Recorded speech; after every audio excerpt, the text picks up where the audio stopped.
dosen penguji 1 saya yang saya hormati, dan kepada Bapak Ara Sifarullah selaku dosen pembimbing PKL, dan juga selaku dosen penguji 2 yang saya hormati.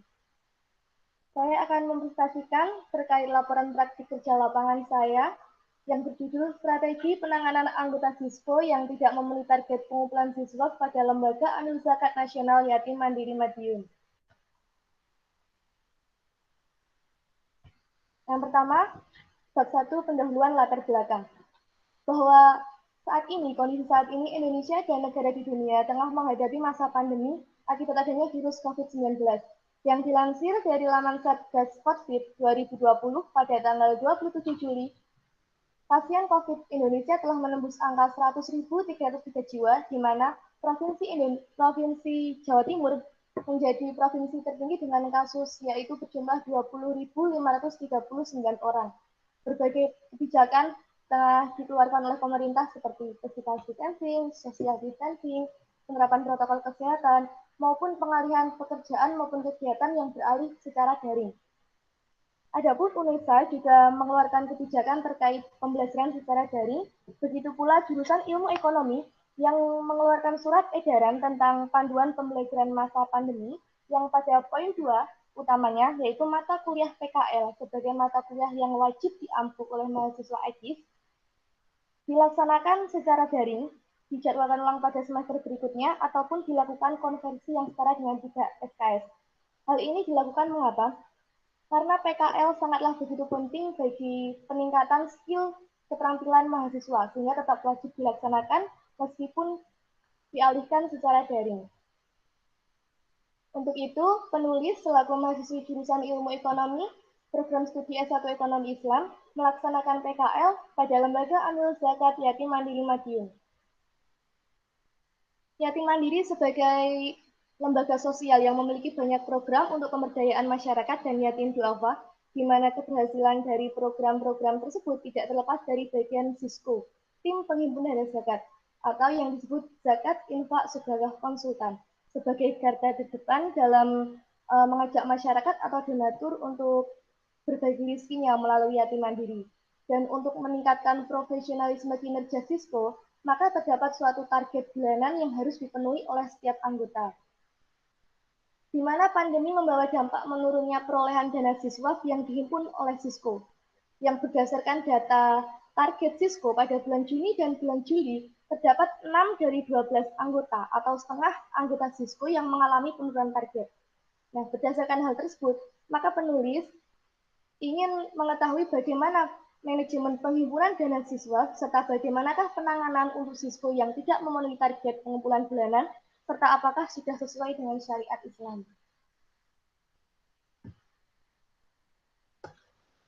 Selanjutnya, tujuan PKL. Adapun tujuan PKL yaitu meningkatkan wawasan serta pengetahuan, meningkatkan pengalaman penulis pada dunia kerja secara nyata, menambah relasi, mengetahui dan melatih budaya kerja, disiplin kerja, etika kerja, serta sikap tanggung jawab terhadap tugas yang diberikan, dan meningkatkan hubungan antara perguruan tinggi dan instansi terkait. Adapun manfaat PKL. Yang pertama bagi mahasiswa, yaitu terjalinnya adanya relasi atau hubungan baik antara praktikum dengan instansi. Mahasiswa dapat mempraktikkan secara langsung di mana dari teori-teori yang didapat ketika pembelajaran di masa perkuliahan, serta melatih etos kerja, tanggung jawab, disiplin kerja dalam menghadapi dunia kerja, dan untuk menumbuhkan keterampilan sesuai bidangnya, dan mampu mengembangkan kebiasaan bekerja secara optimal. Yang kemudian manfaat PKL bagi perguruan tinggi, terjalinnya hubungan baik antara perguruan tinggi dengan instansi, dan sebagai sarana masukan evaluasi kesesuaian antara kurikulum yang telah diajarkan dengan kebutuhan dan keterampilan tenaga kerja. Serta perguruan tinggi mampu melahirkan generasi yang siap menghadapi persaingan kerja sesungguhnya. Yang terakhir, manfaat bagi instansi, yaitu terjalinnya hubungan baik instansi dengan praktikum ataupun instansi dengan perguruan tinggi.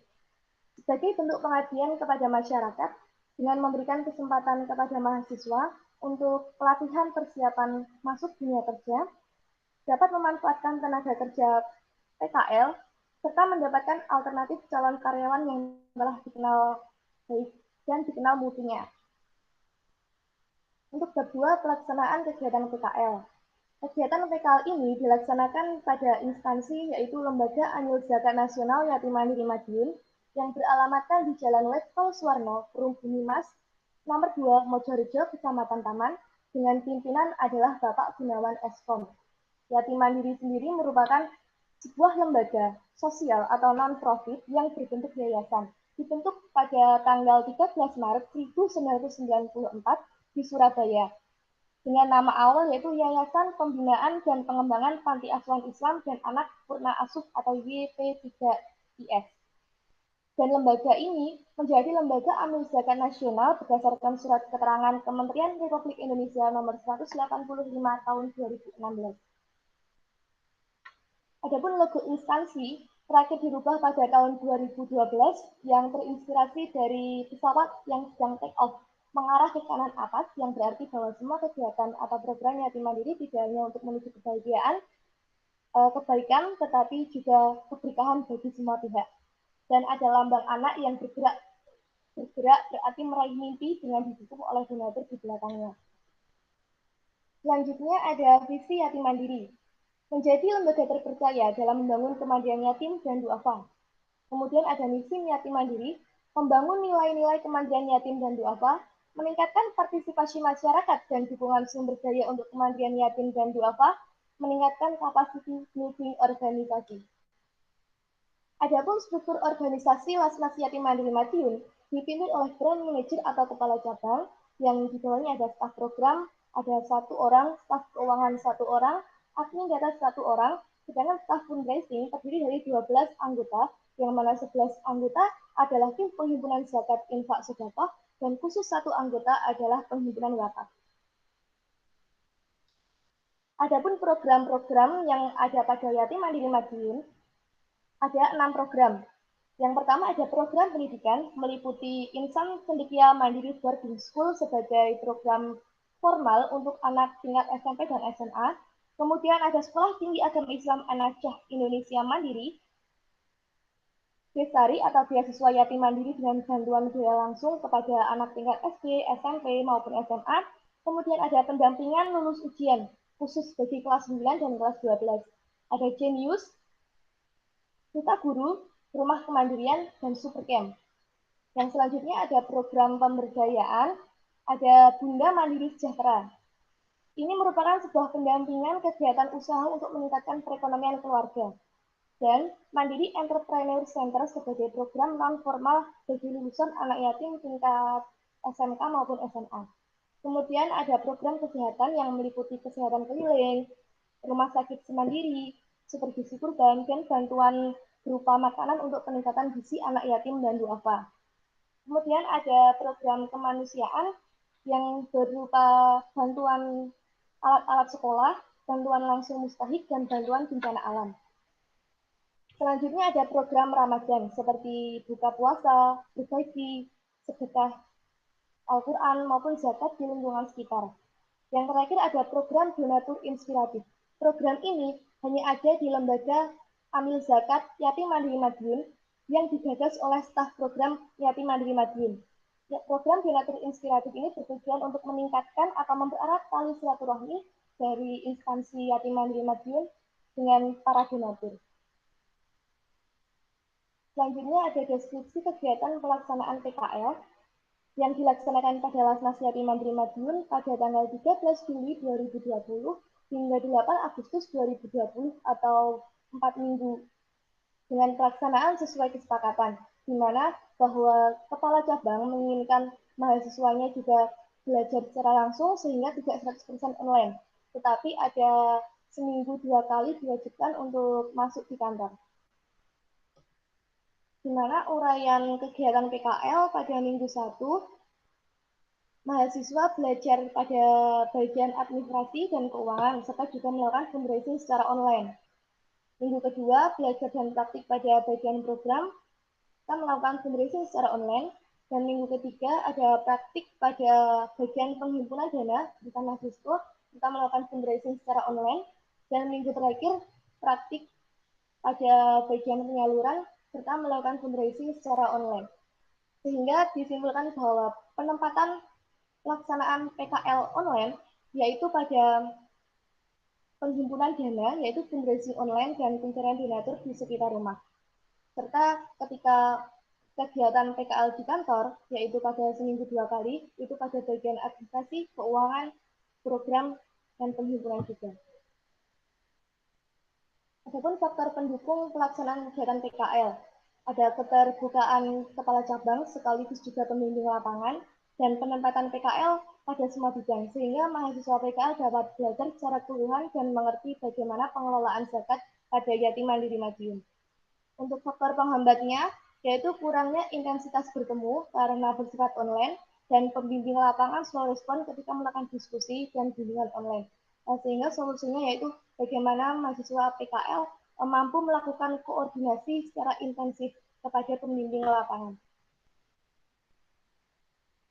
Untuk strategi penanganan anggota siswa yang tidak memenuhi target pengambilan siswa, ada manajemen penghimpunan dana siswa, di mana bahwa organisasi pengelola zakat yaitu melakukan penghimpunan dan penyaluran dana melalui program-program, yang mana OPZ tersebut harus menerapkan sebuah manajemen untuk mengatur agar tercapainya sebuah tujuan, yang mana manajemen pengumpulan atau penghimpunan dana siswa menurut Edi Sujiwo yaitu ada dua, manajemen fundraising dan layanan donatur.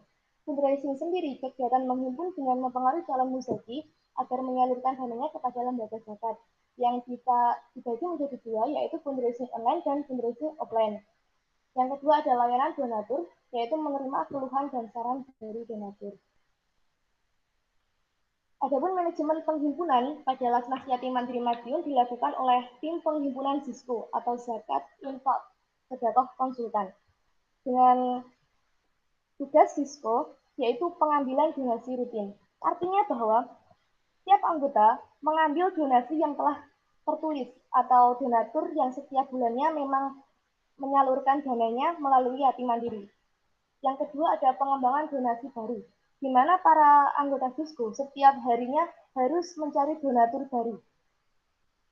Yang mana ketika telah menemukan donatur pengembangan donatur yang bersifat rutin ini, maka otomatis pada bulan selanjutnya donatur tersebut menjadi target pengambilan. Selanjutnya ada maintain atau layanan donatur. Hal ini seperti konsultasi atau menerima keluhan dan juga saran dari donatur atau muzaki, serta juga seperti melakukan dukungan terhadap kegiatan donatur, mungkin menyediakan atau memberikan saran terhadap pencarian ustadz terkait acara pengajian yang diadakan oleh donatur yang bersifat pribadi maupun instansi, serta juga melakukan silaturahmi dengan donatur yang sakit. Hal ini bertujuan agar para donatur tetap loyal kepada yatim mandiri dan tetap menggunakan jasa yatim mandiri. Nah, dalam meningkatkan kinerja Disko, terdapat suatu target yang harus dipenuhi. Target bulanan yaitu jumlah donasi yang dikumpulkan oleh Disko, di mana ada anggota satu dan anggota lainnya tidak sama dikarenakan memang ada penentuannya target bulanan Disko.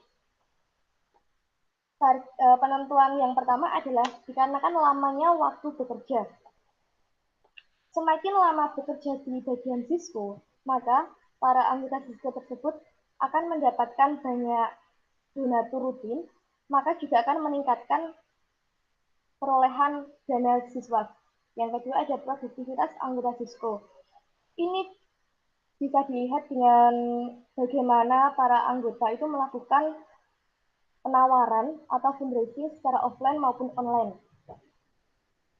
Semakin banyaknya mereka melakukan penawaran, maka akan semakin banyaknya donatur yang menyalurkan dananya pada yatim mandiri Madiun. Yang terakhir ada perolehan bulan sebelumnya. Hal ini untuk menjadi patokan jumlah donasi, di mana setiap bulannya harus meningkat. Sehingga bulan saat ini targetnya tidak boleh berkurang dari bulan sebelumnya. Tetapi karena memang target tersebut ada yang melampaui, ada yang tidak melampaui, dikarenakan juga ada beberapa faktor, seperti kurangnya penawaran yang dilakukan oleh Disko, mungkin kurangnya komunikasi antara Disko dengan donatur, adanya faktor eksternal seperti banyaknya donatur rutin yang desain, karena beberapa alasan tertentu, adanya donatur yang sulit dihubungi maupun adanya donatur yang pindah, sehingga mengurangi jumlah donasi. Ada pula karena memang dampak pandemi yang mengakibatkan ekonomi buruk, yaitu ekonomi donatur atau muzaki salah satunya, sehingga mengurangi perolehan dana siswa yang dikumpulkan oleh Sisko. Untuk itu, penanganan yang dilakukan oleh yatim mandiri yang tidak memenuhi target bulanan ada 4. Yang pertama, evaluasi anggota Sisko. Evaluasi anggota Sisko ini memang setiap hari Sabtu, yaitu 1 minggu sekali dilakukan dengan dengan menentukan progres serta juga mencari sebuah hambatan-hambatan atau kesulitan yang dilakukan oleh Sisko. Di mana dalam evaluasi ini juga ditemukan solusi yang tepat untuk menangani kesulitan atau hambatan yang dilalui Sisko. Serta ada pula evaluasi bulanan, yaitu evaluasi secara keseluruhan tim Sisko. Yang kedua ada pemberian motivasi. Pemberian motivasi ini memang sangat penting dilakukan untuk merangsang semangat kerja seseorang. Dalam hal ini dilakukan oleh langsung kepala cabang setiap hari ketika melakukan briefing setelah melaksanakan doa pagi dan rutinan ngaji dan sebelum para siswa terjun ke lapangan untuk menghimpun dana siswa. Yang ketiga ada surat peringatan resmi. Ketika anggota siswa tidak mampu memenuhi target, maka akan ada teguran-teguran dari kepala cabang. Ketika memang kinerjanya semakin menurun, maka akan ada suratan peringatan resmi dari atasan, baik dari kepala cabang maupun dari pusat. Yang terakhir, strategi penanganannya adalah training atau pelatihan yang berkala dilakukan setiap 1 tahun sekali dengan memberikan materi-materi terkait bagaimana fundraising, bagaimana melakukan penawaran program yang baik dan benar.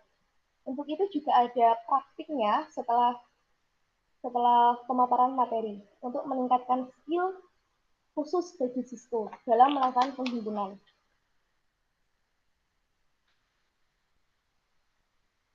Selanjutnya ada kesenjangan teori dan praktik. Berdasarkan PKL yang dilaksanakan pada Lasnas Yatim Mandiri, ternyata tidak ditemukan adanya kesenjangan. Hal ini dikarenakan sistem penghimpunan dana siswa pada yatim mandiri telah sesuai dengan teori penghimpunan fundraising dan terkait dengan penanganan anggota siswa yang tidak memenuhi target bulanan telah sesuai dengan syariat karena penanganannya dilakukan bersifat membangun.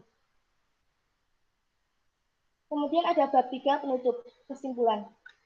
Praktik kerja lapangan online dilaksanakan pada Lasnas Yatim Mandiri Madiun tanggal 13 Juli 2020 hingga 8 Agustus 2020. Mahasiswa PKL ditempatkan pada bagian fundraising online dan pencarian donatur sekitar, serta dalam praktiknya manajemen fundraising pada Lasnas Yatim Mandiri menggunakan fundraising online dan offline. Yang pada proses penghimpunan dana, Yatim Mandiri menetapkan disko tentang jumlah pengambilan donasi setiap bulan. Akan tetapi, karena pandemi virus corona yang terjadi, menyebabkan ketidakpastian ekonomi, mengakibatkan banyak anggota disko yang tidak mampu memenuhi target bulanan. Untuk menangani hal tersebut, maka memiliki sebuah strategi penanganan seperti evaluasi anggota, pemberian motivasi, surat peringatan, dan training Sisko. Dalam praktiknya, manajemen fundraising telah sesuai dengan teori, sedangkan penanganan yang dilakukan bersifat membangun bagi para anggota sehingga tidak ada kesenjangan yang terjadi.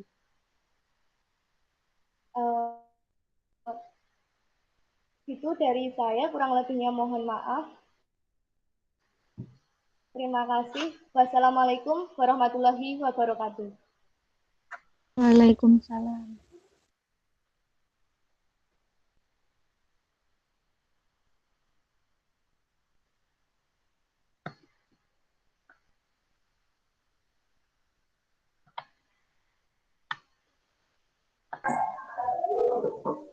Baik, untuk waktunya saya kembalikan kepada Bapak Aras selaku dosen pembimbing saya. Oh iya, sebentar.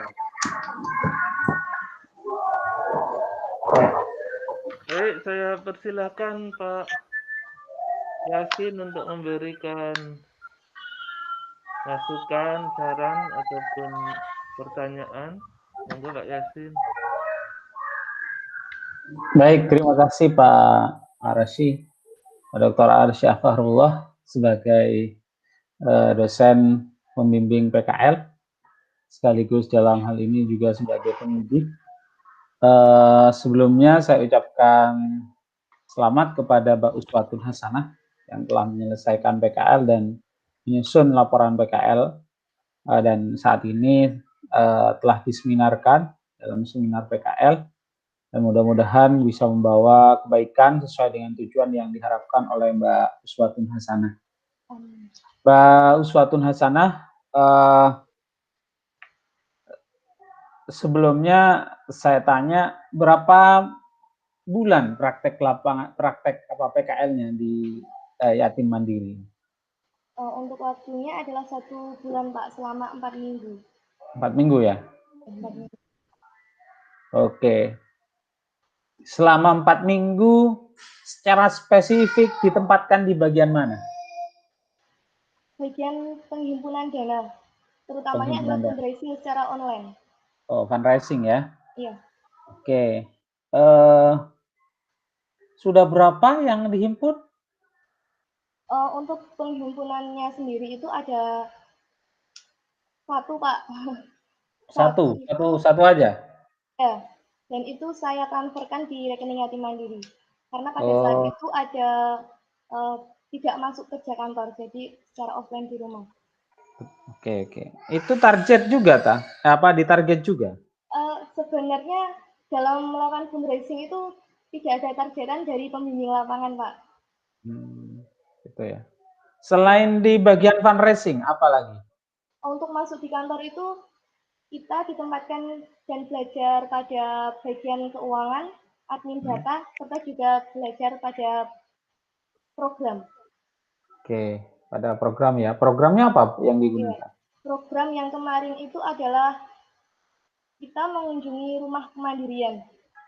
Nah, di situ kita juga rumah kemandirian itu seperti panti asuhan, tapi lebih tepatnya di sana itu ada kegiatan seperti sanggar belajar bagi anak-anak yatim dan duafa. Tapi ketika itu waktu ke sana memang karena liburan ya Pak, jadi hanya ada guru jenius. Jadi pada anak-anaknya itu tidak ada. Waktu itu liburan di rumah, sudah dikembalikan ke orang tua. Oke. Apa yang kamu sampaikan tadi sudah dimasukkan dalam bab berapa itu? Bab 3 ya? Bab 3 ya? Iya, untuk ini. Pelaksanaannya Pak. Untuk pelaksanaan sudah dimasukkan semuanya? Per minggu, iya. Sudah dimasukkan ya? Oke, nanti saya ini lagi. Baik, sebelumnya saya masuk ke tentang laporan PKL. Yang pertama, dalam laporan PKL itu harus ada yang disebut dengan lembar persetujuan. Lembar persetujuan ini belum ditandatangani nih sama Pak Dr. Arif Sifarullah. Jadi intinya bahwa dalam PKL itu boleh diujikan atau tidak kalau misalnya sudah disetujui yang bersangkutan itu sudah selesai melakukan pembimbingan dan lain sebagainya. Ini harus ditandatangani dan siap untuk diseminarkan.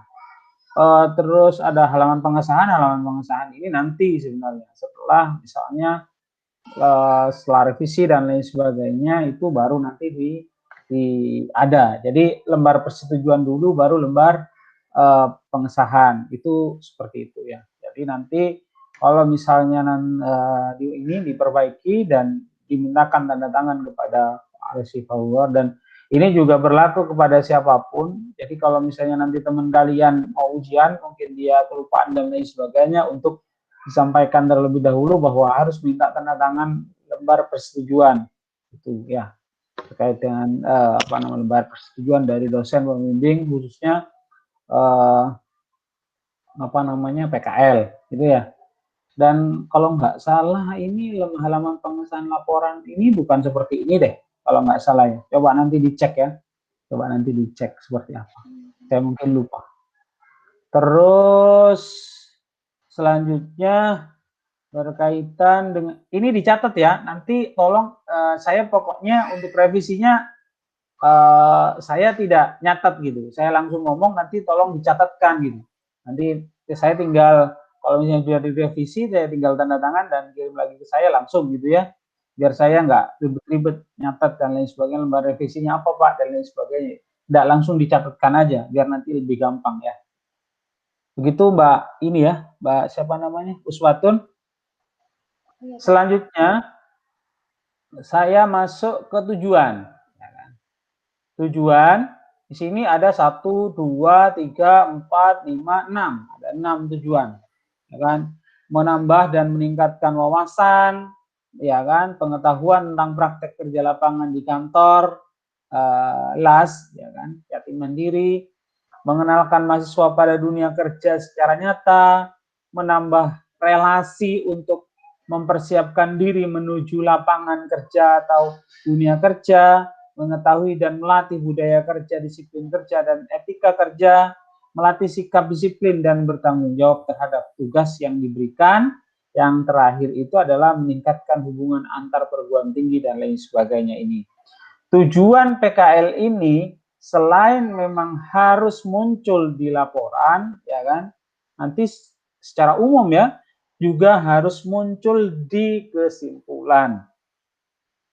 Ya, ada yang mengatakan bahwa kalau ini 5 ya 5 gitu kan. Kalau ini 7, 6 ya 6 gitu kan ya. Karena ini adalah tujuanmu kan ya. Jadi tercapai enggak nih? Nah, kan gitu kesimpulan. Oh, udah tercapai, saya sudah mengerti nih, saya sudah memahami nih, saya sudah memiliki wawasan tentang praktek kerja di lapangan di lembaga LAS nih, seperti ini, seperti ini, seperti ini. Gitu kan ya? Itu adalah kesimpulanmu yang harus ada di kesimpulan. Karena tujuannya kamu melakukan praktek kerja lapangan ya seperti ini. Maka kamu bisa menyimpulkan, oh yang ini belum bisa kami capai karena alasan tertentu dan lain sebagainya. Gitu ya. Itu maksudnya di tujuan. Selanjutnya itu ya untuk tujuan.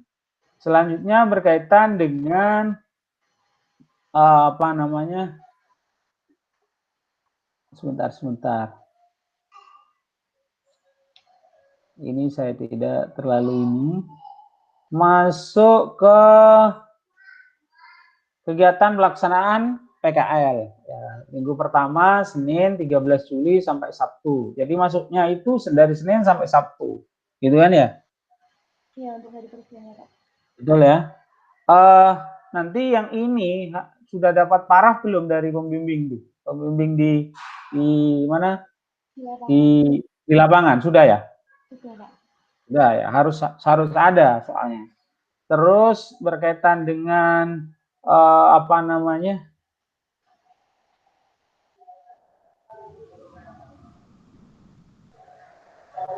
Ini yang ini ya, yang memang tugas-tugasmu selama di sana itu memang harus benar-benar tercantum dalam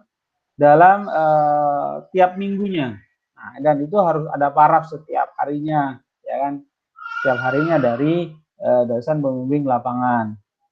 Terus selain itu masuk ke hasil pelaksanaan. Realisasi kegiatan yang memang selama sebulan dimulai dari tanggal berapa sampai tanggal berapa itu nanti sudah sedikit banyak di apa namanya dimasukkan di sini. Terus sebentar. Faktor pendukungnya ini keterbukaan, keramahan pegawai, kan ya. Maksudnya tidak ditempatkan pada satu bagian sehingga dapat belajar secara luas. Adanya kegiatan rutinan, adanya terus faktor penghambat pada awal kegiatan PKL penulis merasa bingung. Pada awal kegiatan PKL penulis masih bingung. Ini berkaitan dengan faktor penghambat, nanti juga harus kamu masukkan terkait dengan bagaimana nih, apa yang akan kamu lakukan. Timbul rasa bingung dikarenakan pekerjaan telah usai dan lain sebagainya, tapi jam kerja masih ada. Nah, ini juga bagaimana kamu bisa menyikapi terkait dengan hambatan. Jadi tidak hanya mencantumkan terkait dengan hambatan, tapi juga bagaimana kamu mengatasi persoalan yang ada di hambatan ini. Nah, gitu ya. Nanti bisa ditambahkan. Terus kesenjangan teori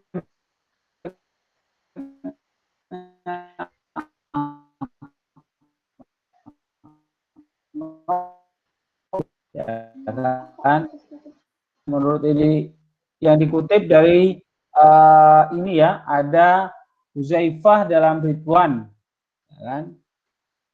Mortado tahun 2016, manajemen fundraising, manajemen layanan donatur. Oke, berkaitan dengan fundraisingnya mungkin kamu bisa mencantumkan di sini. Tapi bagaimana terkait dengan judulmu? Judulmu itu berkaitan dengan apa tadi? Judulmu apa tadi? Strategi penanganan anggota siswa yang tidak memenuhi target pengumpulkan. Strategi penanganan, iya, strategi penanganan anggota siswa yang tidak optimal kan ya? Harusnya di teori ini jangan pakai yang teori fundraisingnya. Fundraisingnya boleh dimasukkan sebagai teori dasar, ya kan? Tapi yang paling penting teori tentang penanganannya tersebut. Itu yang paling masuk akal dan paling sesuai dengan yang kamu maksudkan. Itu. Jadi tetap dimasukkan teori fundraising, tapi bagaimana penanganannya? Kalau misalnya itu ada aturan, Pak. Aturannya apa? Aturannya misalnya kalau LAS itu memang ditarget, kalau LAS kategorinya kabupaten itu misalnya targetnya 2 miliar, itu tertuang di sini. Nah, itu ya. Itu malah sesuai kan ya. Terus prakteknya, bagaimana nih? Nah, itu karena memang dari segi laporanmu itu adalah strategi penanganan anggota ZISCO, bukan berkaitan dengan strategi fundraising. Walaupun misalnya teorinya tentang fundraising itu sebagai supporting atau pendukung dari penanganan terkait dengan anggota ZISCO yang yang mengalami tidak sesuai dengan target, gitu kan ya? Oh ya, karena misalnya teorinya bahwa ada tuh karena Pak Fahrul ini sebagai dosen ini ya, misalnya bekerja sesuai dengan harus bekerja giat atau apa gitu ya, sebagai karyawan misalnya, itu teori-teori itu bisa dimasukkan ya Pak ini ya, Pak Khairul ya, Pak Khairul terkait dengan tafsir, ya kan? Itu kan ada, mungkin itu bisa dimasukkan kan itu ya, daripada kamu masukkan yang namanya hanya teori fundraising. Kalau dari segi teori fundraising tentu lembaga zakat sudah sesuai lah ya, bagaimana cara menghimpun dan lain sebagainya. Tapi penanganan terhadap orang yang lalai atas tanggung jawab itu seperti apa? Itu teori itu kan harus muncul, menurut saya itu di situ munculnya. Gitu ya. Itu Mbak Uswatun ya. Jadi nyambung antara judulmu yang ini dengan teorimu yang kamu pakai.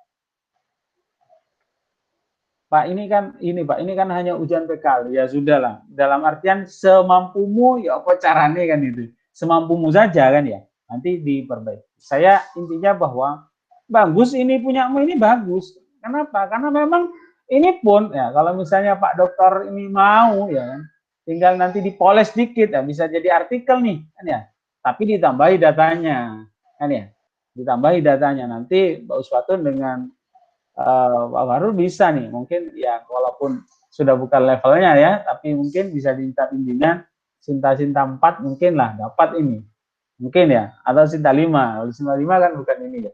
Intinya gitu, tapi bagus ini, karena memang selama ini kita tidak tahu nih, bagaimana sih perlakuan karyawan, karena karyawan di lembaga zakat itu pasti juga ditarget, di lembaga bank juga pasti ditarget, apalagi di lembaga zakat juga ditarget.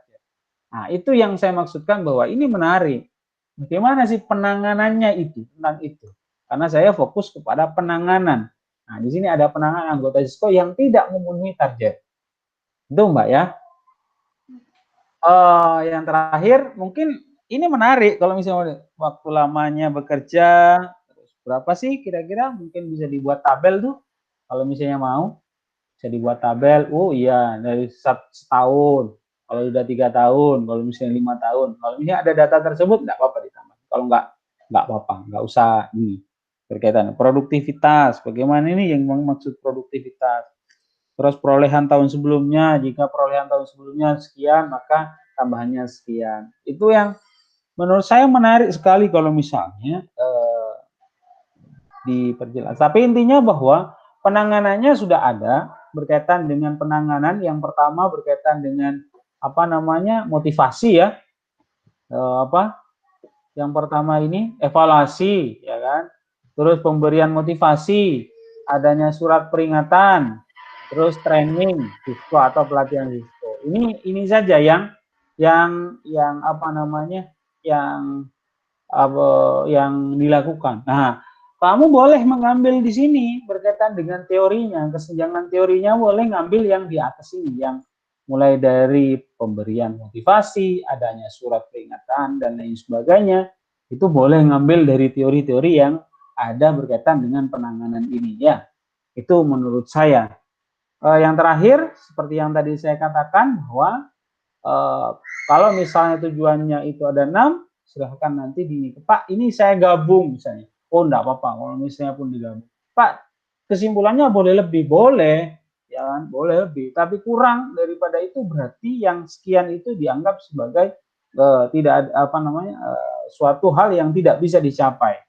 Itu nanti dianggapnya seperti itu. Maka lebih baik kamu jelaskan bahwa mana yang tercapai daripada tujuan tersebut yang disimpulkan dalam bentuk kesimpulan di sini, mana yang mungkin belum atau tidak tercapai. Itu saja Mbak Uswatun. Sekali lagi saya ucapkan selamat. Saya kembalikan kepada Pak Arasy. Jadi menurut saya ini PKL yang cukup bagus dan saya berharap bahwa nanti mungkin ya, nah, karena bentar lagi ini Mbak Uswatun mau skripsi misalnya kan ya, ini bisa melanjutkan yang ini nih, ya kan, secara kualitatif bisa nih, karena Mbak Uswatun punya data awal, misalnya data awalnya itu adalah pada saat praktek PKL di sana, secara mendalam tapi ya, memang sesuai dengan konteks keseharian dan lain sebagainya penanganan ini bisa diambil sebagai judul daripada skripsi Mbak Uswatun untuk apa namanya mengambil skripsi atau artikel untuk sebagai apa sebagai kewajiban tugas akhirnya itu Mbak Uswatun ya. Demikian saya sampaikan, terima kasih. Saya kembalikan kepada Pak Arasy. Nanti saya minta kepada Mbak Uswatun yang tadi dicatat, nanti silakan dicatat dalam laporan apa namanya lembar revisi. Nanti kalau sudah Pak, sudah saya perbaiki ini, tidak ini saya perbaiki, yang ini mungkin agak kesulitan Pak bagi kami. Nah, tidak apa-apa, nanti saya bisa paraf langsung dan saya kembalikan kepada Pak Uswatun. Gitu ya. Demikian Pak Dr. Arasy Farullah, saya kembalikan. Ya, terima kasih Pak Yasin atas segala masukannya ya. Memang saya pesan ke Uswatun apa namanya, beberapa kali kan dia nanya, Pak gimana ini Pak, tulisan saya sudah bagus atau belum. Nah, tapi saya semangati maju saja, nanti pasti ada masukan dari penguji kan, seperti itu ya. Dan ya sebagus-bagusnya tulisan nanti pasti ada kurangnya. Jadi saya ini yang penting maju dulu, nanti soal revisi belakangan. Oke, kalau dari saya ya ini ya apa masukan-masukan dari Pak Yasin itu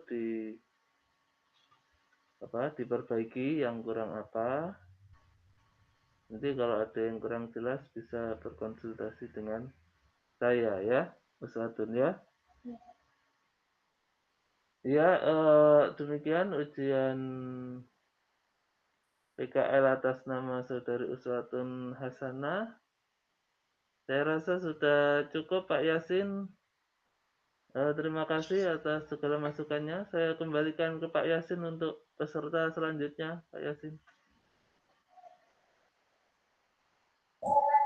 Oke, ya. Untuk Mbak Uswatun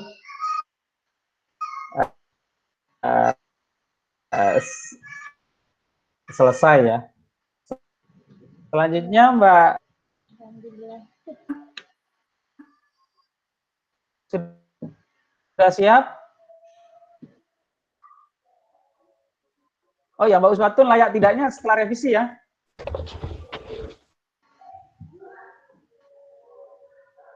Halo, Assalamualaikum. Ya, Waalaikumsalam. Mbak Lintang sudah siap? Iya.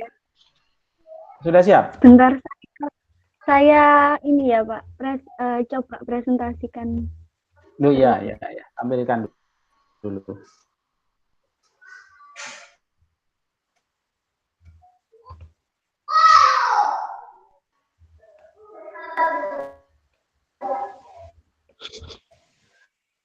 Apakah sudah?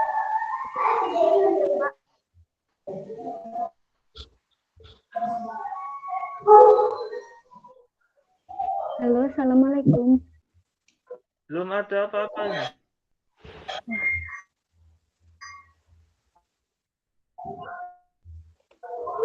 Kalau kesulitan mungkin bisa minta tolong Uswatun untuk. Ada.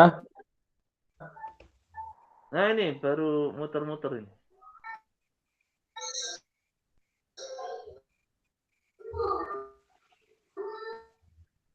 Sampun. Salam warahmatullahi. Belum ada. Belum ada gambarnya.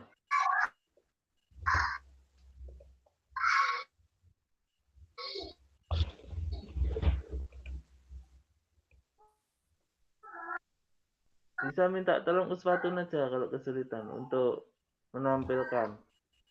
Iya Pak, sebentar. Soalnya ada video yang itu Pak harus ditampilkan, jadi sebentar. Saya coba terlebih dahulu.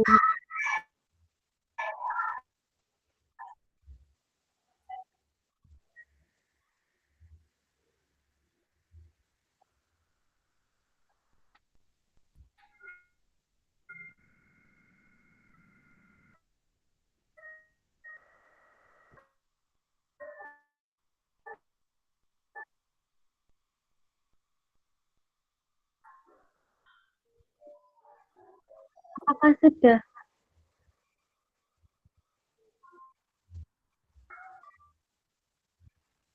Masih gelap. Masih gelap. Bentar Pak, saya coba minta bantu Pak, minta bantu Uswatun.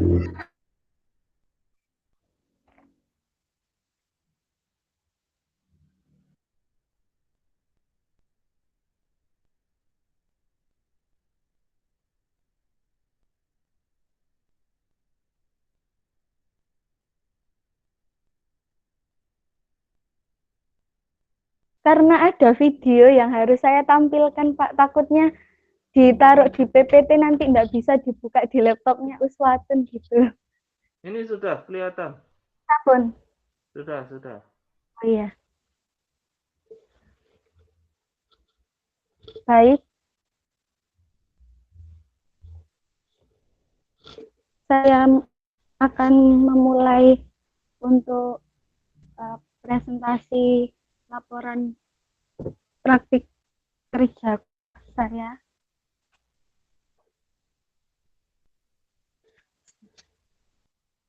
Sebelumnya, selamat pagi. Assalamualaikum warahmatullahi wabarakatuh.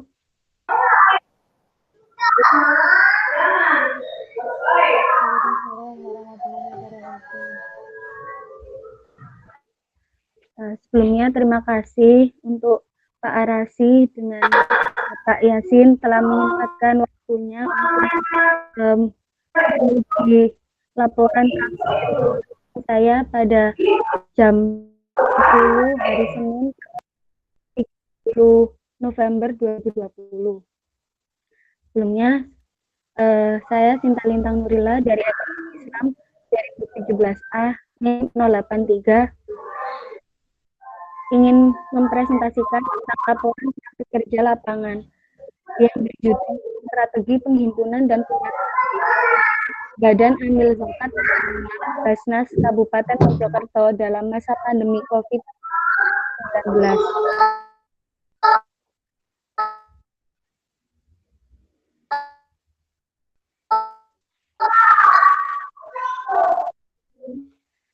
Yang pertama, bab 1 pendahuluan.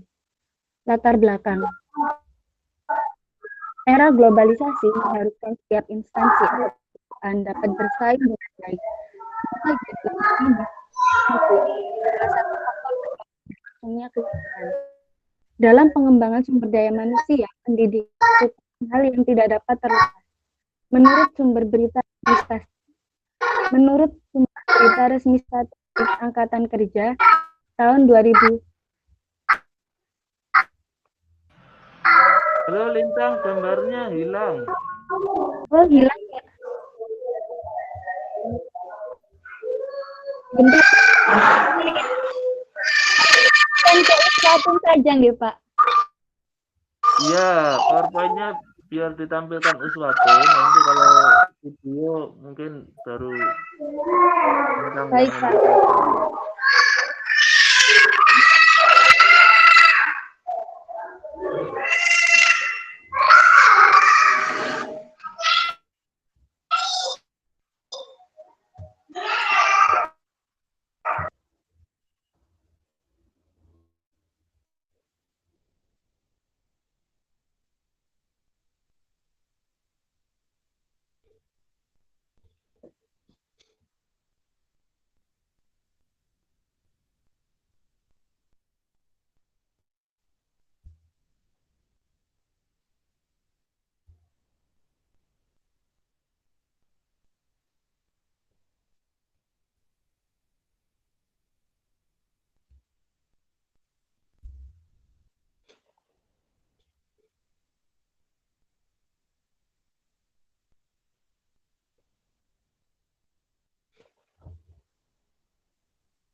Gimana?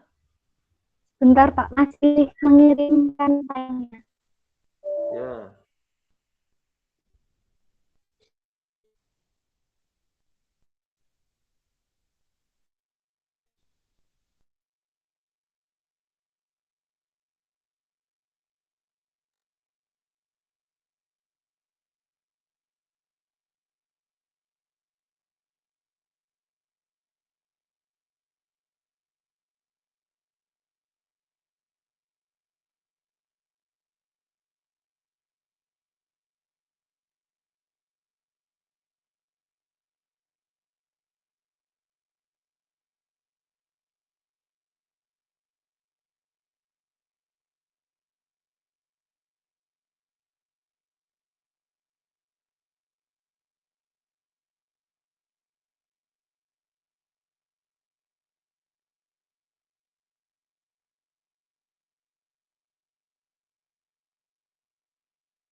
Bentar, Pak. Masih belum bisa dikirim, Pak.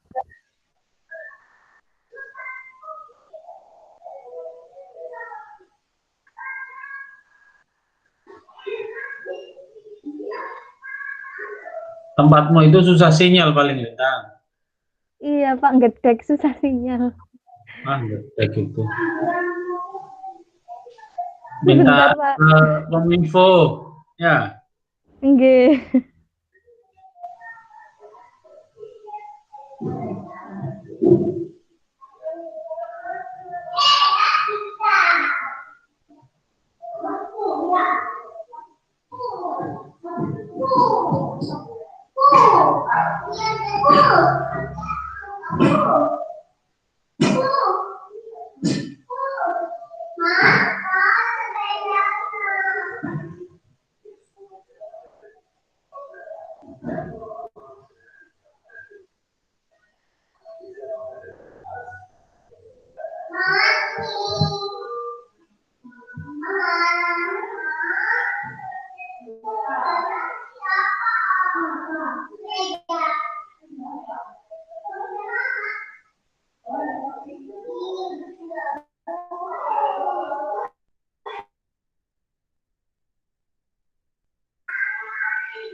Sudah semua.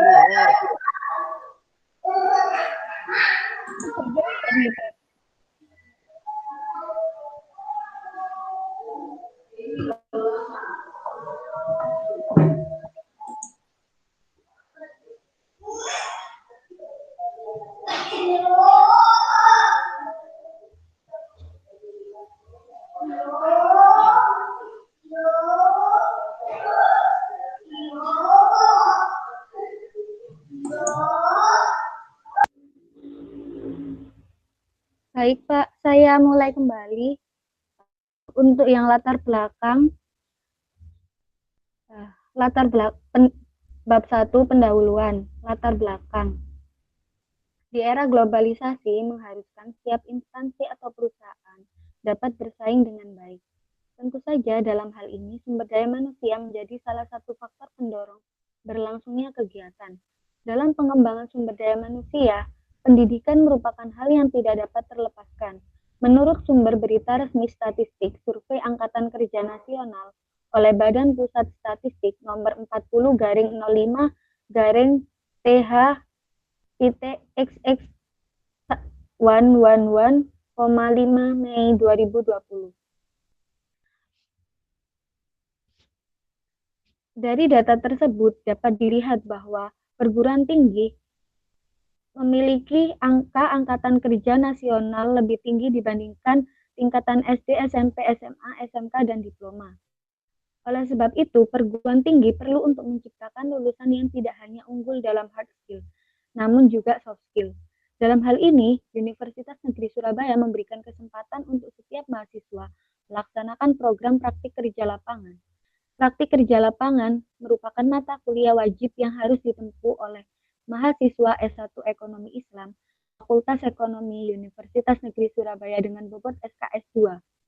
Sehubungan dengan kewajiban mahasiswa untuk melakukan PKL, penulis melaksanakan PKL di Badan Amil Zakat Nasional Kabupaten Mojokerto yang pada dasarnya sesuai dengan bidang yang ditekuni. Ekonomi Islam, di mana suatu sistem ekonomi dilaksanakan dan ditujukan untuk kemaslahatan manusia. Menurut Irfan Syauqi, salah satu zakat, potensi dana zakat di Indonesia mencapai 200 triliun, sedangkan yang terkumpul 1,8 triliun. Secara lebih spesifik, Kabupaten Mojokerto dengan penduduk muslim sebesar 666.000 jiwa pada tahun 2014 dari penduduk keseluruhan sebesar 688.000 jiwa. Dengan presentase ini, artinya 97% dari jumlah keseluruhan penduduk Mojokerto yaitu menganut agama muslim. Data tersebut dihimpun dari Kemenak Jawa Timur tahun 2014. Selain itu, terdapat juga data penduduk miskin di Kabupaten Mojokerto dari tahun 2015 hingga tahun 2019. Dari data tersebut dapat dilihat bahwa dari tahun 2015 hingga tahun 2019 mengalami penurunan yang artinya hal ini cukup baik untuk Kabupaten Mojokerto. Namun, dilansir dari website surabayatribunnews.com, jumlah penduduk miskin selama pandemi COVID-19 di Kabupaten Mojokerto bertambah hingga mencapai 115.000 jiwa, yang semula di tahun 2019 sebesar 108.000 jiwa. Hal ini menjadi tantangan tersendiri bagi Basnas Kabupaten Mojokerto. Yang kemudian tujuan diselenggarakannya praktik kerja lapangan. Yang pertama, menganalisis kondisi lingkungan sehingga mahasiswa lebih memahami teori, tidak hanya memahami teori, namun juga memahami praktiknya. Selain itu, mengembangkan wawasan dan pengalaman mahasiswa dalam melakukan pekerjaan. Yang ketiga, mengembangkan kemampuan serta keilmuan sesuai dengan bidangnya. Yang keempat, memahami program yang digalakkan Basnas Kabupaten Mojokerto. Kemudian, manfaat praktik kerja lapangan bagi mahasiswa. Yang pertama, mengenalkan mahasiswa pada dunia kerja yang nyata. Yang kedua, memperoleh kemampuan praktis di lapangan, sehingga mahasiswa benar-benar paham bagaimana kondisi kerja yang sebenarnya. Yang ketiga, mengetahui perbandingan antara teori yang diperoleh pada perkuliahan dengan fakta yang ada di lapangan. Yang keempat, diharapkan dapat memberikan masukan mengenai segala sesuatu yang berhubungan dengan Badan Amil Zakat Nasional Kabupaten Mojokerto. Yang kelima, diharapkan dapat memberikan suatu pengalaman bagi mahasiswa yang bersifat praktis, sehingga dapat mengantarkan mahasiswa untuk siap menghadapi dunia kerja lulus bangku kuliah. Manfaat yang kedua yaitu bagi perguruan tinggi. Yang pertama, terciptanya hubungan kerjasama yang saling menguntungkan antara kedua belah pihak. Yang kedua, memberikan masukan pada penyempurnaan kurikulum program studi atau jurusan dalam menyiapkan lulusan yang siap kerja. Yang ketiga, memperoleh masukan yang berupa berbagai kasus yang digunakan sebagai contoh dalam proses pendidikan. Yang keempat, mempercepat peningkatan kerjasama antara Universitas Negeri Surabaya dengan beberapa instansi atau perusahaan. Kemudian, manfaat yang ketiga yaitu bagi perusahaan atau instansi terkait. Yang pertama, berperan sebagai sarana untuk menjembatani antara perusahaan atau instansi dengan pihak Fakultas Ekonomi Universitas Negeri Surabaya. Yang kedua, perusahaan bertindak atau instansi bertindak sebagai lembaga pendidik dalam proses pembentukan jiwa kerja mahasiswa yang lebih unggul. Yang ketiga, membantu menyelesaikan pekerjaan sehari-hari di perusahaan maupun instansi yang bersangkutan. Yang keempat, memperoleh gambaran kondisi sumber daya manusia yang akan datang. Yang kelima, memperoleh jalinan kemitraan dengan Universitas Negeri Surabaya. Kemudian bab 2, yaitu tentang pelaksanaan praktik kerja lapangan. Gambaran umum. Badan Amil Zakat Nasional merupakan lembaga pemerintah non-struktural yang memiliki tugas dan fungsi menghimpun dan menyalurkan dana zakat, infak, sedekah pada tingkat nasional. Basnas dibentuk oleh pemerintah berdasarkan keputusan RI nomor 8 tahun 2001. Kemudian untuk mengukuhkan peran tersebut dikeluarkanlah Undang-Undang nomor 23 tahun 2011. Pada pelaksanaannya, Basnas Kabupaten Mojokerto dibentuk berdasarkan surat keputusan Bupati Mojokerto tanggal pada nomor 118 45 567 HK garing 416012 garing 2018 pada tanggal 20 Desember 2018. Basnas dipimpin oleh seorang ketua dan wakil yang bertanggung jawab kepada Basnas Provinsi dan pemerintah daerah kabupaten atau kota.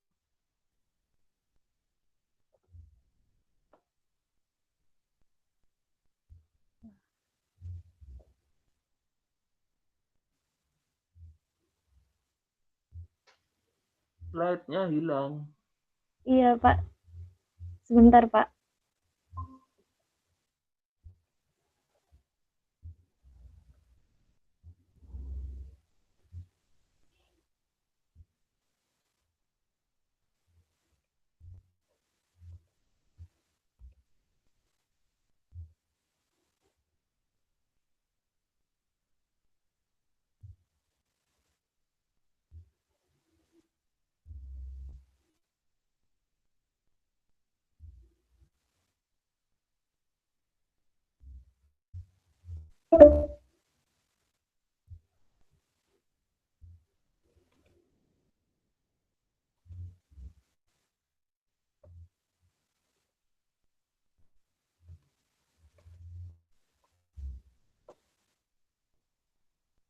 Sebentar, Pak. Hilang lagi, Pak.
Apakah sudah terlihat lagi, Pak?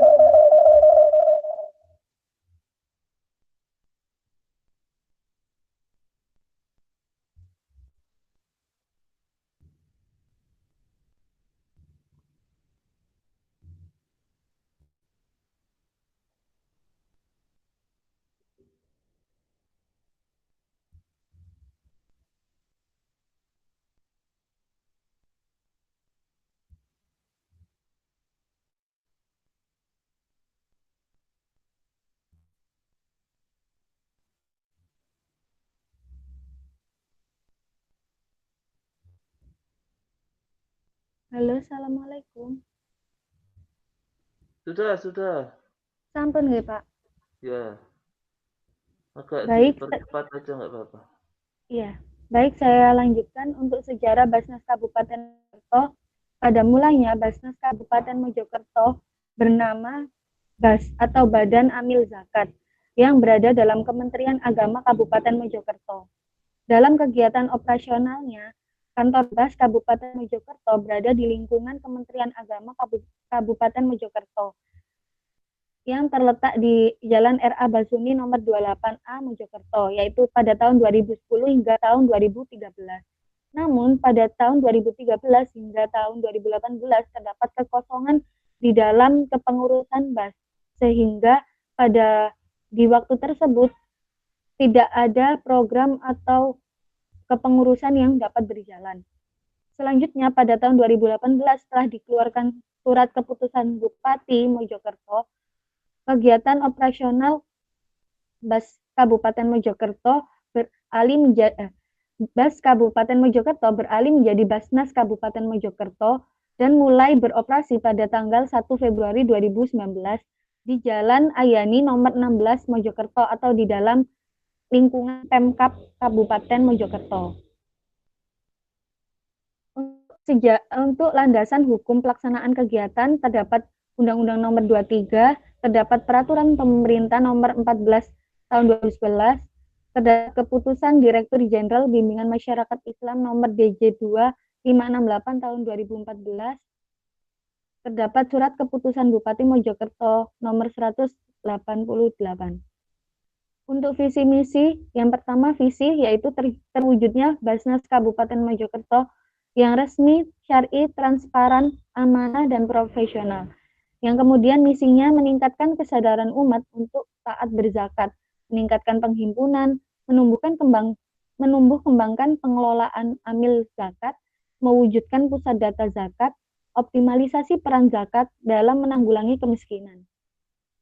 Untuk tujuannya, mengoptimalkan penghimpunan ZIS, mengoptimalkan program pendistribusian dan pendayagunaan ZIS, menguatkan kapasitas, kapabilitas, dan tata kelola, menguatkan kerjasama dengan organisasi kemasyarakatan Islam, membangun sistem manajemen zakat, membangun sistem manajemen keuangan, menyiapkan sistem dan infrastruktur Basnas, mengembangkan sistem manajemen sumber daya insani yang adil. Untuk tugas dan fungsi, yaitu perencanaan, pengumpulan, pendistribusian, dan pendayagunaan. Untuk wewenang menghimpun, mendistribusikan, dan mendayagunakan, memberikan rekomendasi dalam pembentukan Basnas Pro Kabupaten, minta laporan pelaksanaan pengelolaan zakat, infak sedekah, dan lain.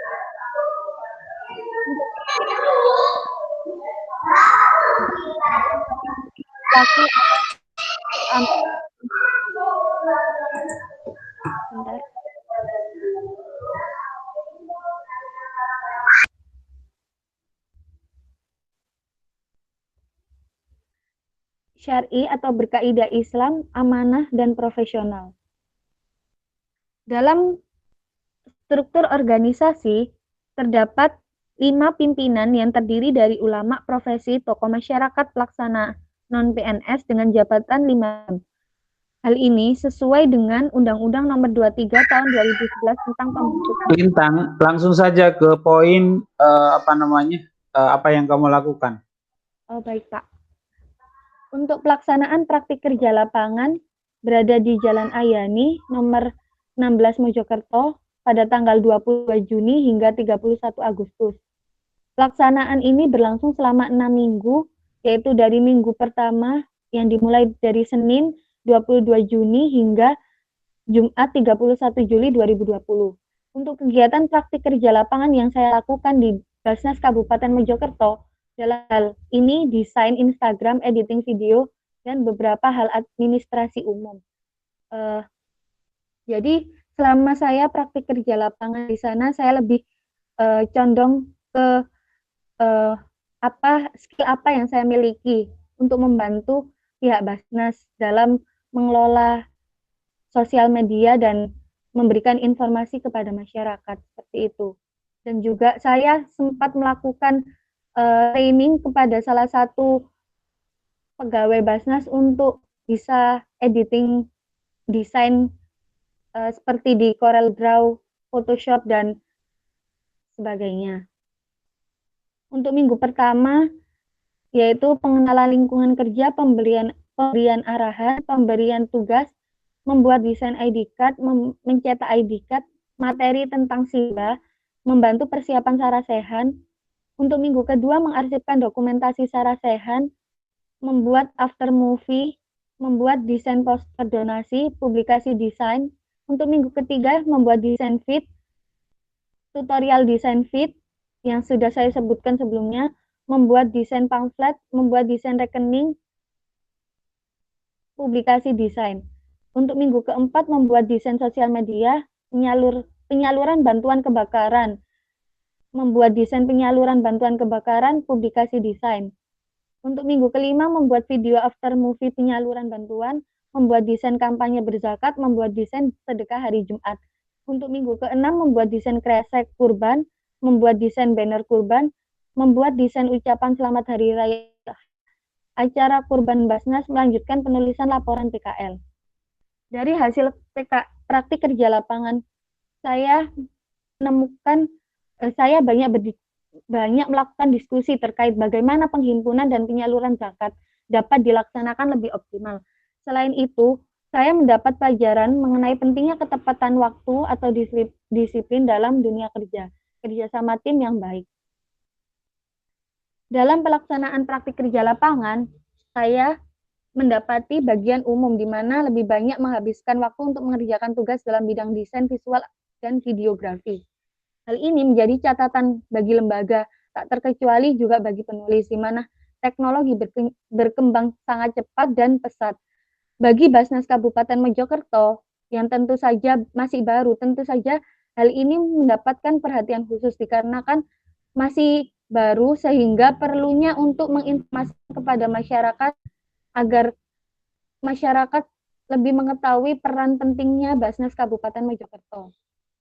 Untuk faktor pendukung dan penghambat, untuk faktor pendukung sendiri yaitu keramahan dan keterbukaan seluruh pegawai kantor Basnas, adanya tugas yang diberikan oleh pembimbing lapangan, seluruh pegawai kantor Basnas dengan senang hati meluangkan waktunya apabila mahasiswa membutuhkan bantuan dalam mengerjakan tugas. Selain itu, untuk faktor penghambatnya, tidak semua informasi dapat diketahui oleh mahasiswa. Kurangnya sumber daya manusia yang terdapat di Basnas, terbatasnya sarana dan prasarana seperti meja, kursi, dan komputer, sehingga ketika saya melakukan praktik kerja lapangan secara offline, saya tidak memiliki ruang khusus. Untuk solusinya, dari faktor penghambat, melakukan observasi terlebih dahulu mengenai instansi sehingga sudah memiliki gambaran yang jelas mengenai permasalahan apa yang akan diangkat. Yang kedua, mempertimbangkan penambahan jumlah SDM yang ahli di bidang IT. Yang ketiga, menambah sarana dan prasarana sesuai dengan kebutuhan instansi. Untuk produk Basnas sendiri, yaitu zakat penghasilan atau profesi. Perhitungan sekian.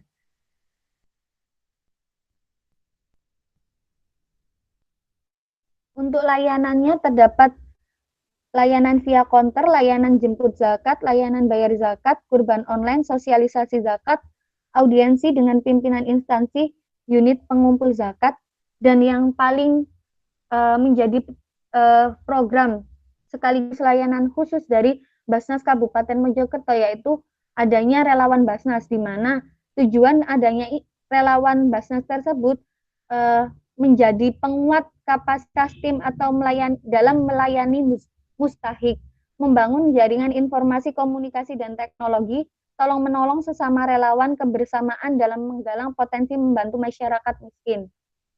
Dengan prinsip syariat Islam, integritas, profesionalisme, transparansi, akuntabilitas. Untuk kewajibannya, tentu saja dalam hal ini membantu Basnas Kabupaten Mojokerto untuk lebih meningkatkan penghimpunan serta penyaluran zakat, infak, dan sedekah di Kabupaten Mojokerto. Untuk program Basnas sendiri terdapat Kabupaten Mojokerto Peduli, Kabupaten Mojokerto Sehat, Cerdas, Takwa, dan Makmur.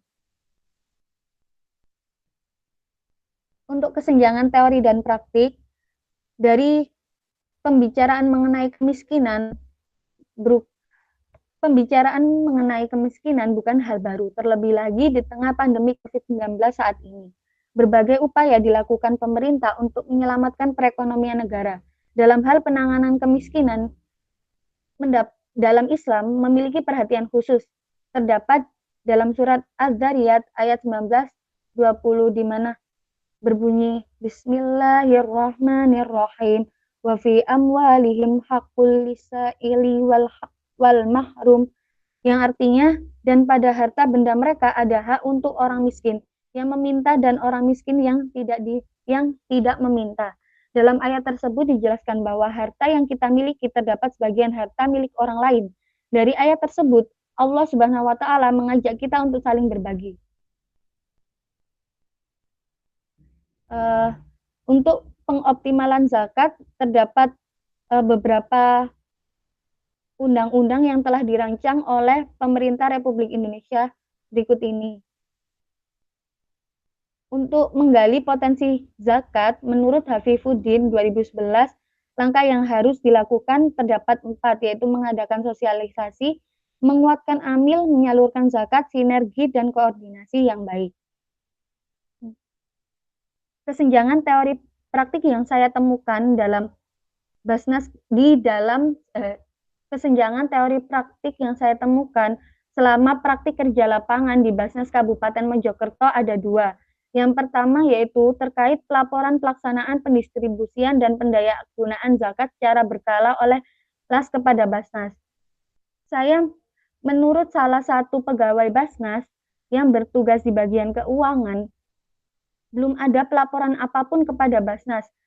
Padahal di Basnas Kabupaten Mojokerto sendiri itu sudah ada 2 LAS, yaitu Lazisnu dan juga Lazismu. Namun hingga detik ini, dari kedua LAS tersebut belum pernah memberikan audit atau laporan keuangannya kepada Basnas, atau melaporkan hal apapun kepada Basnas. Seperti itu. Jika dilihat secara teori, hal ini merupakan jika dilihat secara teori terdapat suatu kesenjangan, di mana menurut Hafifuddin, sinergi dan koordinasi baik sesama amil menjadi salah satu upaya dalam optimalisasi potensi zakat. Sementara di Basnas Kabupaten Mojokerto masih terdapat kurangnya koordinasi yang baik sesama amil zakat.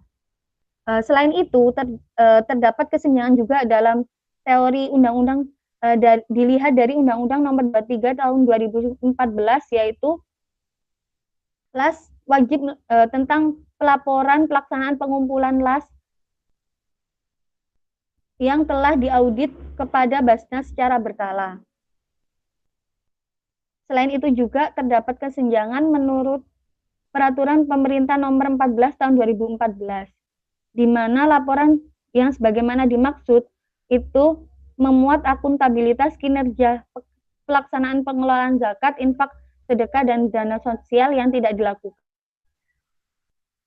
Dari kesemuanya, terdapat sanksi administrasi yang dijelaskan pada pasal 80 peraturan pemerintah, di mana terdapat peringatan tertulis, penghentian sementara, pencabutan izin operasional.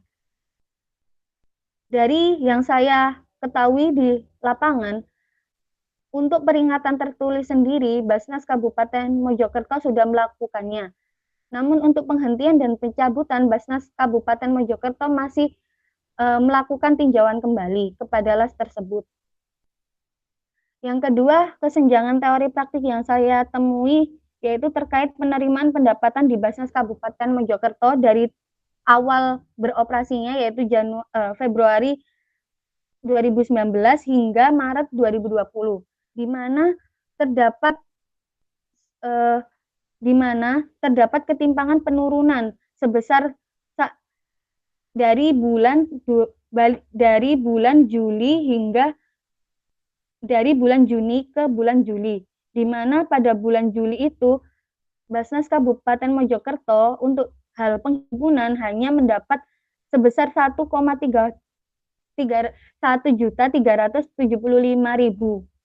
Hal ini tentu saja tidak sesuai dengan teori yang telah disampaikan oleh Hafifuddin, di mana dalam meningkatkan potensi zakat, tentu saja penguatan amil zakat dilihat dari penghimpunan dana zakat yang database-nya akurat dan up to date. Sementara yang ada di Basnas Kabupaten Mojokerto, hal ini dipengaruhi juga oleh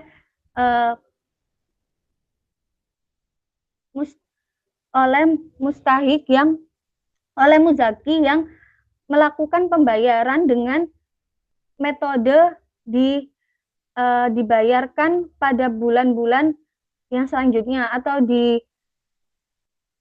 dirapel. Untuk kesimpulannya, praktik kerja lapangan di Basnas Kabupaten Mojokerto memberikan banyak pengetahuan dan pengalaman baru. Yang kedua, mengetahui aktivitas pekerjaan yang dilakukan oleh pegawai kantor Badan Amil Zakat Nasional, dan penulis juga dilatih untuk disiplin dan bertanggung jawab atas tugas yang telah dilaksanakan.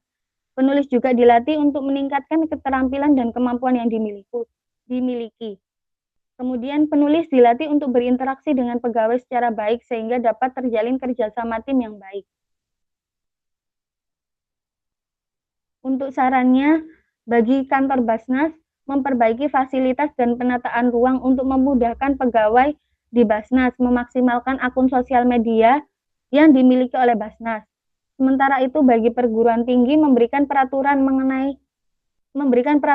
lebih jelas mengenai praktik kerja lapangan di tengah pandemi. Sebagai wadah terjalinnya silaturahmi kepada perusahaan agar untuk tahun berikutnya dapat diterima kembali melaksanakan praktik kerja lapangan di Basnas Kabupaten Mojokerto. Bagi mahasiswa dapat menjadi mahasiswa yang berperan aktif untuk bertanya, bekerja, dan memperoleh banyak informasi, serta memperoleh banyak bahan pembelajaran baru. Kemudian belajar secara mandiri mengenai job desk yang akan dikerjakan, di mana hal ini dapat melatih kemampuan untuk survive di dunia kerja nantinya. Berikut untuk dokumentasi saya selama melakukan praktik kerja lapangan.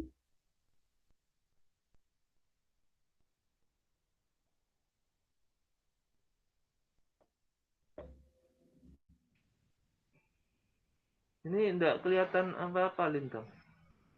Oh, nggih, Pak. Sebentar, Pak.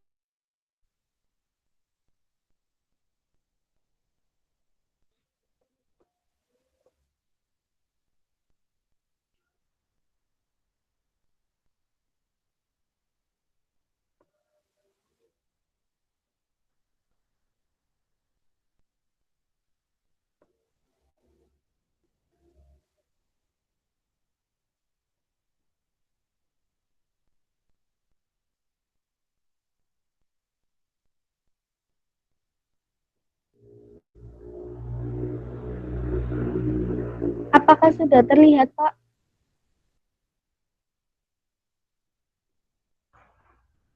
Sudah. Ya, ini untuk dokumentasi saya selama melaksanakan praktik kerja lapangan secara online. Namun beberapa waktu juga saya juga 1 atau 2 kali dalam seminggu juga ke Basnas untuk melakukan pengambilan data dan interview terkait program-program layanan dan sebagainya di Basnas Kabupaten Mojokerto. Sedikit video yang saya edit ketika melaksanakan praktik kerja lapangan di Basnas Kabupaten Mojokerto. Apakah videonya sudah Masih sudah dokumentasi nih gambarnya. oh, baik.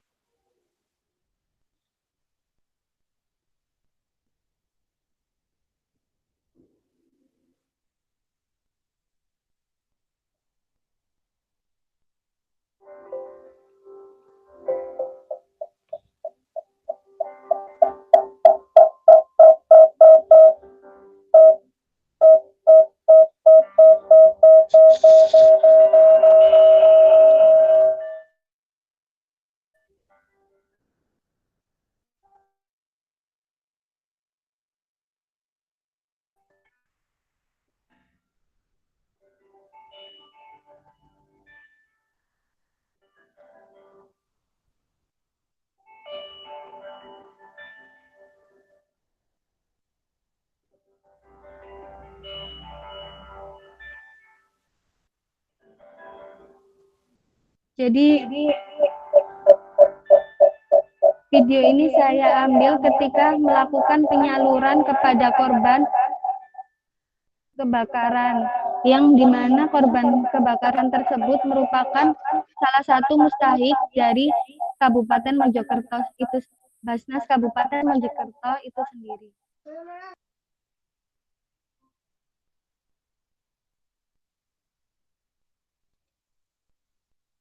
Baik, terima kasih untuk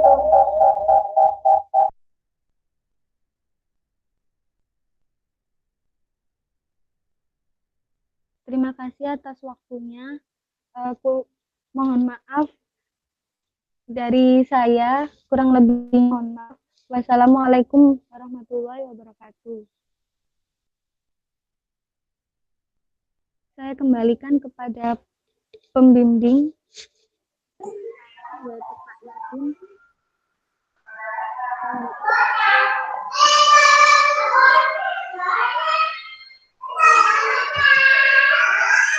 Baik, terima kasih. Saya sampaikan kepada Saudari Lintang. Baik, juga biar nggak terlalu lama, saya persilahkan kepada Pak Arasi untuk memberikan masukan, pertanyaan, atau hal-hal yang lain yang mungkin sekiranya bisa memberikan perbaikan bagi PKL atau laporan PKL yang dilaksanakan oleh Saudari Lintang. Saya persilahkan. Ya, terima kasih Pak Yasin sebagai pembimbing. Sayang sekali ya, saya tidak bisa melihat videomu tadi karena masalah teknis. Mungkin nanti bisa di-upload di YouTube atau bagaimana ya? Sampai saya upload di Instagramnya Basnas Kabupaten Mojokerto. Nanti saya kirimkan linknya, gitu Pak. Oke. Ya. Ini slide-nya diatasin dulu, diatasin semuanya. Terus. Oke, Lintang. Saya nggak lama-lama lah ya. Jadi sebetulnya yang dilakukan di sana apa mayoritas?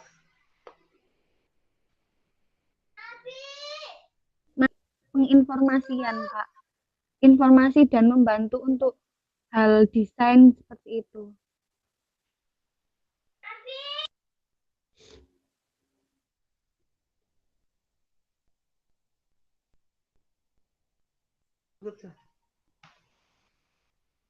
Itu desain untuk apa ya? Maksud saya tujuannya desain itu untuk fundraising atau untuk penyaluran atau bagaimana? Jadi ada juga yang untuk fundraising, ada juga yang untuk penyaluran. Yang untuk penyaluran itu seperti halnya pamflet donasi kebakaran yang saya lakukan kemarin itu, Pak. Sementara itu dalam hal fundraising itu ada juga ini seperti membuat pamflet rekening gitu, Pak. Bentar. Di sini sepertinya ada. Ya, oke. Nah, jadi ini kalau di sana namanya bagian apa tugasmu ini? Nah, di sana sendiri, di Basnas Kabupaten sendiri itu masih apa ya Pak, dari pegawainya sendiri itu juga masih merangkap jabatan gitu Pak. Jadi saya sendiri lebih ke umum. Jadi apa yang bisa saya bantu seperti itu Pak. Ya, walaupun umum kan sebetulnya sudah terlihat ya bahwa pekerjaanmu tidak jauh-jauh dari seputar Fundraising. desain, terus video, terus apa lagi tadi? Sama ini memberikan pembelajaran kepada pegawai Basnas terkait bagaimana cara desain gitu Pak. Oh iya, berarti itu kan namanya apa ya kalau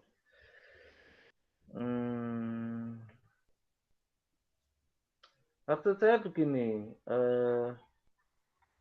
dari judulmu itu dengan pekerjaan yang kamu laksanakan, menurut saya kurang matching begitu ya. Jadi tapi nanti tolong didiskusikan dengan pembimbing, kan begitu ya. Maksud saya kalau misalkan Lintang itu di bagian desain dan promosi misalkan, judulnya harusnya itu begitu ya. Jadi seolah-olah apa yang saya baca dari judul dengan apa yang kamu lakukan itu berbeda begitu ya, seolah-olah berbeda. Walaupun masih dalam, kan judulmu ini ya, saya tak lihatnya tadi apa judulnya.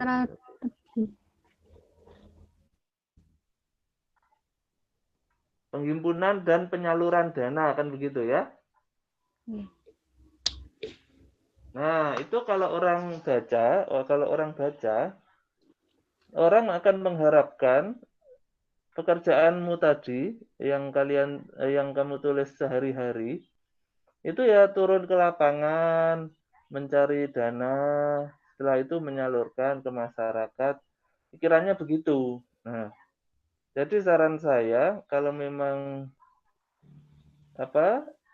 pekerjaanmu sehari-hari itu di bidang desain, kemudian video, nah itu nanti ditarik ke judulnya, ditarik ke judul PKL-nya sehingga lebih linear begitu ya, menurut saya begitu. Tapi nanti tolong didiskusikan lagi dengan pembimbing ya.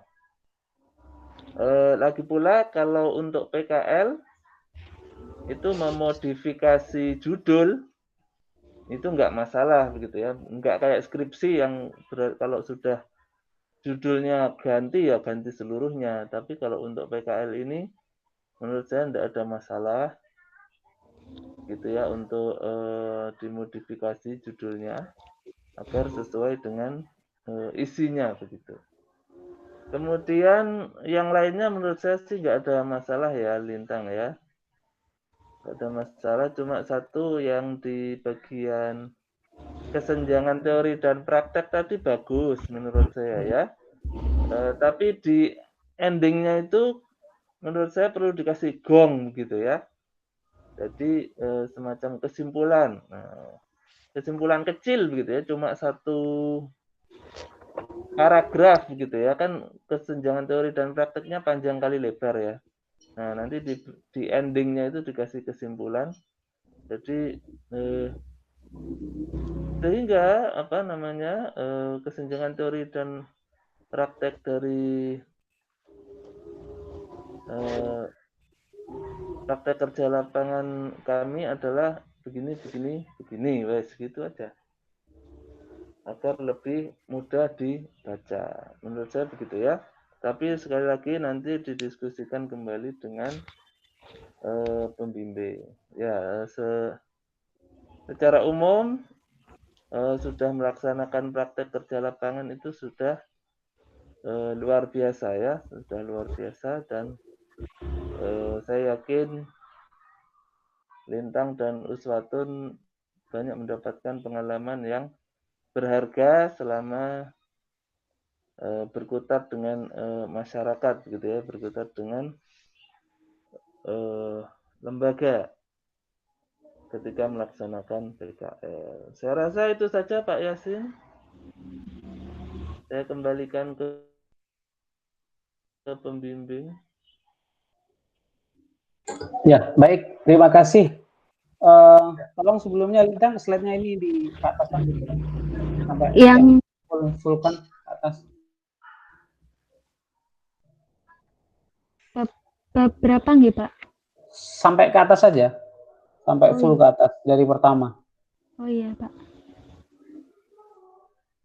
Mohon maaf, Pak.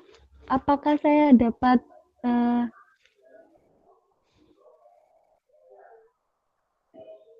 dapat apa? Nggak bisa ke atas ini. Sudah saya ke atas kan, Pak? Wah, ini berarti punya saya.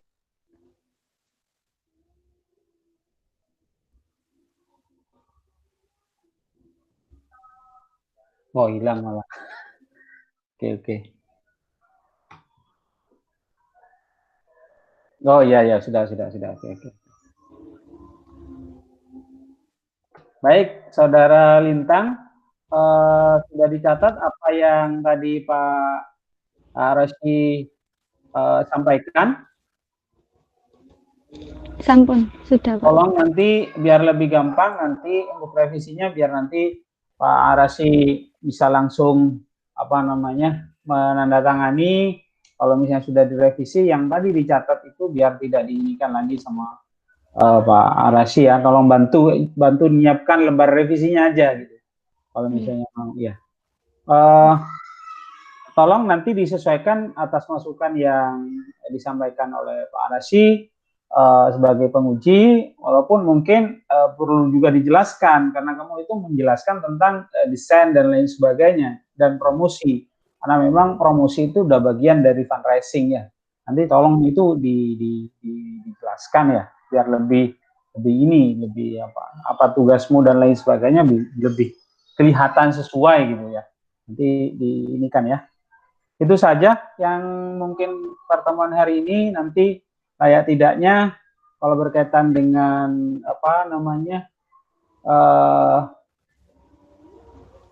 seminarnya, baik itu Suatun Hasanah dan Lintang, nanti setelah revisi, walaupun memang sebenarnya sudah kami diskusikan dengan Pak Arasi setelah ini. Begitu Mbak Lintang, saya akhiri untuk pertemuan atau seminar kali ini, dan saya mohon untuk link ini nanti saya pakai dulu sama Pak Fahrul untuk diskusi sebentar terkait dengan kedua seminar yang sudah dilaksanakan dan juga ada hal-hal yang lain. Jadi saya mohon izin nanti link ini saya pakai dulu, kalian boleh selesai dan boleh keluar terlebih dahulu. Demikian, terima kasih. Assalamualaikum warahmatullahi wabarakatuh. Waalaikumsalam. Waalaikumsalam. Terima kasih sebelumnya. Saya bisa minta dijadikan ini ya, host apa co-host itu ya. Saya mau menampilkan sesuatu sama berdiskusi dengan Pak Yasin, tetapi nanti setelah kalian live duluan begitu. Bisa ya? Kalau Google Meet langsung Pak. Hmm? Kalau Google Meet langsung, nggak ada co-host dan host itu. Oh langsung ya? Iya, bisa langsung tampil. Oke. Untuk recordnya sudah bisa saya. Iya, dimatikan aja. Iya, sudah selesai kan kita.